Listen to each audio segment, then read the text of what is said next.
Okay, y'all, today we are being joined by some very special and authentic guests, more new faces of the cigar industry, this time out of the Dominican Republic.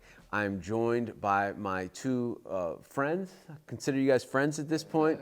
Out of Narcos Cigars, Narcos RL. But we've had a bunch of different releases from them, so we're gonna get into this. But this is my man Marcos, and this is Victor, and they are young cigar brand owners out of the Dominican Republic. They've been doing it about 5 years now, around the same time, 5-6 years. 5, 6 years. Yeah. 5, yeah. And we have had 2 or 3 different releases from them. I know we had the Narcos, which everyone went crazy over, and then we also had I was thinking about it on the way over here. It's probably one of my favorite Dominican cigars, period, which is the Bernot. I think you have the shirt on, yeah. The Bernot, which is a crazy story in itself. But I was looking up my tasting notes on the Bernot, and it was like, I sent it to Joe Knows, and Joe wrote me back, and he said, how do you keep finding these things? And so you guys are out of the Chico Rivas camp. Yeah. The way that I looked at Chico Rivas, and the reason why I was interested in working with him is because I come from the music industry, and I felt like Chico was like doing some things differently than traditional Dominican factories, right? Yeah. And I also felt like he was grooming these young dudes, which is something that you do in the music industry. You groom the next generation of artists to come out. He was kind of taking you guys under his wing. Edgar, you guys, and there's a bunch more that were like out of this camp, coming out of that factory. And so I was really interested in working with that. And Clark, Kevin Tomasetti, and one of our other friends went down to the Dominican Republic. They found your cigars. Do you remember how you met them? It was at a store, I think, right? Yes, a shop? yes, we have. We was in a cigar store in Santiago, Dominican Republic. What store? House Blend. House Blend. That's Yes, House Blend cigar store. Okay. That's the one. That was the one whole cigar store in Santiago, Dominican Republic. Does Eladio own that?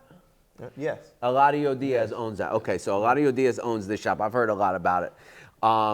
Okay, and so these guys came back, and that's around the time that I met Clark and them, and they brought me Capos Habano. Yeah, Capos Cigars, Robusto. Yes. And I smoked it, and I was like, yo, what is this? It's different, man. And so we got back, Kevin got in touch with you guys. He put, shout out to Kevin Tomasetti. He's in the Air Force now. He's flying fighter jets. Very cool.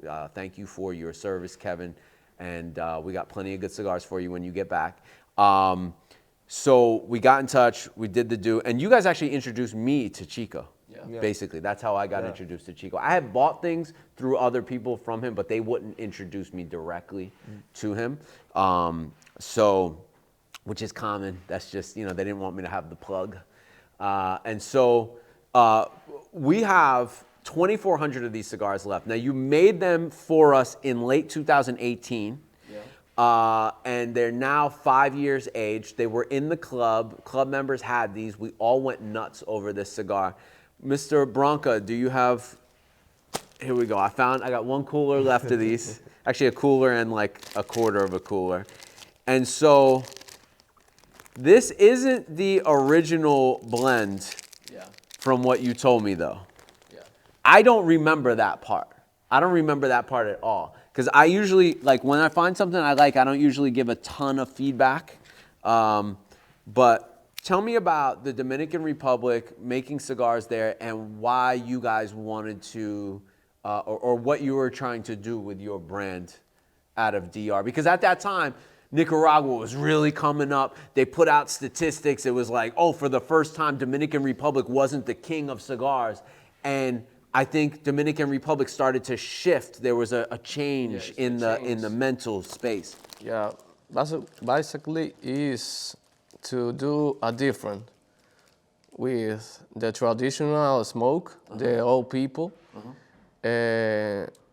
Marcos and me, we do something different for a young people, for a new generation. It's like when you smoke, for example, Burnout, Narcos, Capos, any else, you feel that it's something new, it's something else that it's not. Yes, it's different. It's not the same. It's not the same like another old brands that has Dominican Republic, and that's it. It's something that when the young people and the old people smoke, every single day that you remember that cigar. Yeah. the thing. And you're right, because that was the first thing I said to Kevin. I was like, you got to get in touch with these people. Like, I got to know who makes this cigar. I'm in search of the world's best cigars. I got to know who makes that cigar. And man, I'm glad we got in touch, because it opened the doors to a lot of different things. I'll try to light quick here. I normally... And like you say before, we are young people, and Chico have a lot of young people that work with him, making new cigars, different cigars, and we have a different of the other one, because we don't are a traditional cigar. The traditional cigar almost have like 3 or 4 type of tobacco. We try to put in 5, 7, 8 type of tobacco. Okay. So to you make say a new blend. So a lot of the more traditional Dominican cigar manufacturers were using 3 different types of tobacco, sometimes 4, and you guys try to get more into the blend. Yeah, and with Chico, it's easy, because he's for me one of the most important and big master blender of Dominican Republic. One thing I can say about Chico is the minute I started working with Chico, everyone got scared. And that told me that we were onto something. Damn, this is good. That told me that we were onto something. Whenever you start working with someone and people go, oh, yeah, be careful. I hear from a lot of the bigger, older guys like, oh, be careful, don't be working with all these small-time guys. And you start hearing that, you're like, oh, something's... And I know where he came from. He came from bigger factories. He worked with Quesada for a long time. He got a lot of experience there. But he's another one of those factories that also makes cigars for other brands. Yeah. When they don't have space in their factory, they you see that? A lot of the smaller factories, people don't realize this, but a lot of the smaller factories, they call them chinchales sometimes, which is sort of a disrespectful term. And basically what happens is when a factory's doing really, really well, when Davidoff or, whatever the brand, I don't want to pick on anyone, but when they are at capacity and they can no longer keep producing as many cigars as they need to, they will look to smaller factories and do a licensing deal where they get them the tobaccos and they have them make them there for a fee. I cannot tell you any other Dominican cigar company that makes a cigar like this. This is truly unique. It's very new world. It is very flavorful. It is juicy. I've always felt that it was very sweet and juicy. It reminded me of a lot of the stuff that I was smoking out of Nicaragua in 2014, 2013. Just a really great experience. Can you tell us about the tobaccos that you used in this? And you said that you changed the blend for Privada. Yeah, I Why? changed the blend because when you prove the original blend, you need more spices.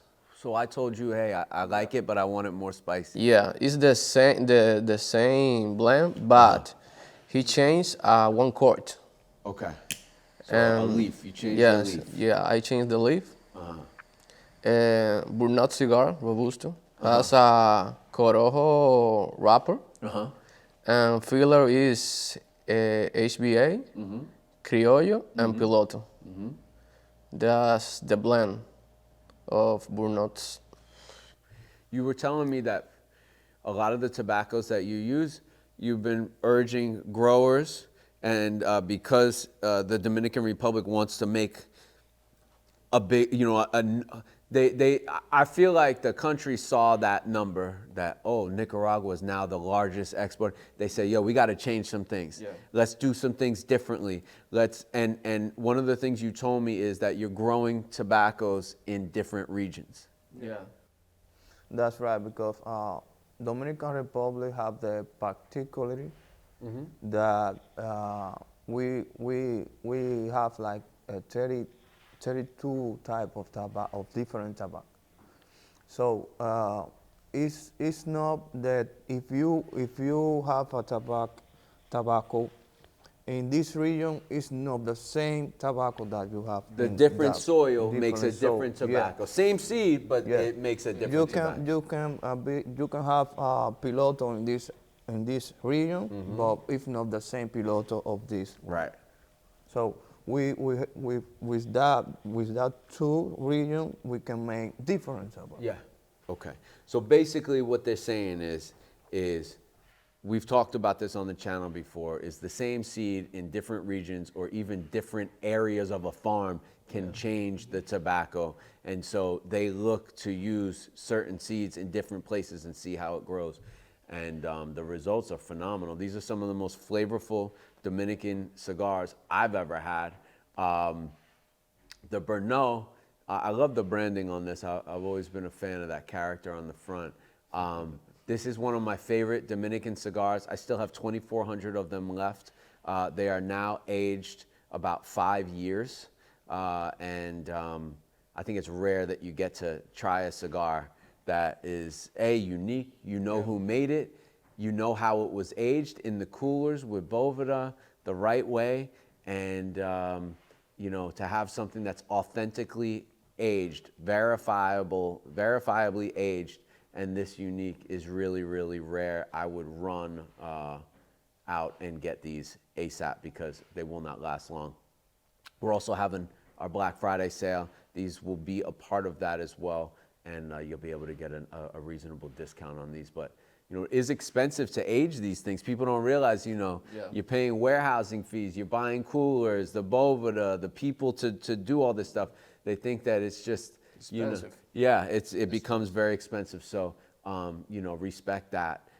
It's, I think, the first time in the history of cigars that we've been able to actually smoke professionally aged things that are verified aged, not just, oh yeah, we found these in this factory said that. No, they've been here.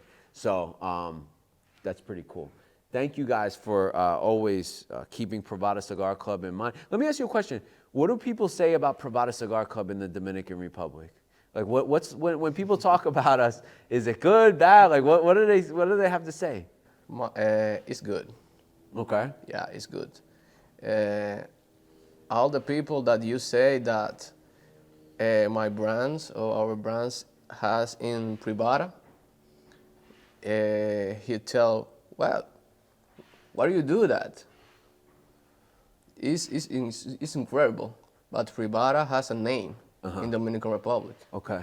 And any boutique brands can wish to be in the club. That's to be amazing. in the club. What an honor. That's something that's something that you guys at home, all the members, you guys have done that by picking the stuff up, leaving comments, talking about how unique and different it is, sharing your experiences with other members, sharing your experiences with non-members. We are helping build brands in other countries and enrich people's lives. And that's really, really cool. It's not just the same factory every time with the same people and we're giving opportunities to people and that's something that I'm really proud of. So with that being said, hashtag we are Privada, hashtag we are family, hashtag we are the industry. Go out and get these while you still can. Peace.